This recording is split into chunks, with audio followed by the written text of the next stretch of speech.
And ఈరోజు అందరూ కూడా ఇలా కలిసికట్టుగా గ్రామాల్లోకి వచ్చి మన పండుగలు జరుపుకోవటం వల్ల ఫ్యూచర్ జనరేషన్కి కూడా మన పండుగల గురించి, మన పండుగల గొప్పతనం గురించి తెలుసుకునే అవకాశం ఉంటుంది.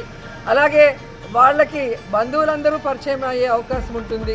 ప్రేమలు, అభిమానాలు షేర్ చేసుకునే అవకాశం ఉంటుంది. కాబట్టి అందరికీ కూడా ఒక మంచి ఆరోగ్యకరమైన వాతావరణం పల్లెటూరులో ఉండటం వల్ల అందరూ కూడా పండుగలు మీ గ్రామాలకు వెళ్ళండి, హ్యాపీగా జరుపుకొని ప్రతి ఒక్కరిని కోరుకుంటున్నాను.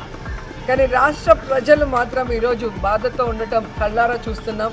నగిరి నియోజకవర్గంలో కూడా మేము గ్రామాలకు వెళ్ళినప్పుడు గతంలో జగన్మోహన్ రెడ్డి గారు ముఖ్యమంత్రిగా ఉన్నప్పుడు పేదవాళ్ళు కానీ, రైతులు కానీ, మహిళలు కానీ ఏ విధంగా సంబరాలు జరుపుకున్నారు. ఏ పండుగ వచ్చినా కూడా, ముఖ్యంగా భోగి పండుగ, సంక్రాంతి పండుగ రైతులకు సంబంధించిన వాళ్ళు కొత్త బట్టలతో, పిండి వంటలతో, బంధువర్గంతో ఎంత హ్యాపీగా ఉన్నారు. కానీ ఈరోజు కూటమి ప్రభుత్వం ఇచ్చిన ఏ వాగ్దానం కూడా నెరవేర్చకపోవటం వల్ల, ముఖ్యంగా కరెంటు ఛార్జీలు పెంచి నిత్యావసర వస్తువుల ధరలు పెంచడం వల్ల ఏ విధంగా ఇబ్బంది పడి పండుగ జరుపుకోలేని పరిస్థితి ఉందో మనం చూస్తున్నాం.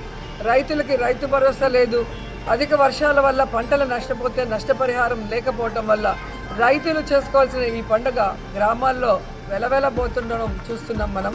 సో ఈ 7 నెలల కాలంలో కూటమి ప్రభుత్వం వల్ల ఏదైతే పేదవాళ్ళ జీవితాల్లో చీకట్లు కమ్ముకున్నాయో అవన్నీ కూడా ఈ భోగి మంటల్లో పటాపంచలవ్వాలి. మళ్ళీ అందరికీ మంచి రోజులు వచ్చి రాష్ట్రంలో ప్రజలందరూ హ్యాపీగా ఉండాలి అని మనస్ఫూర్తిగా కోరుకుంటున్నాను.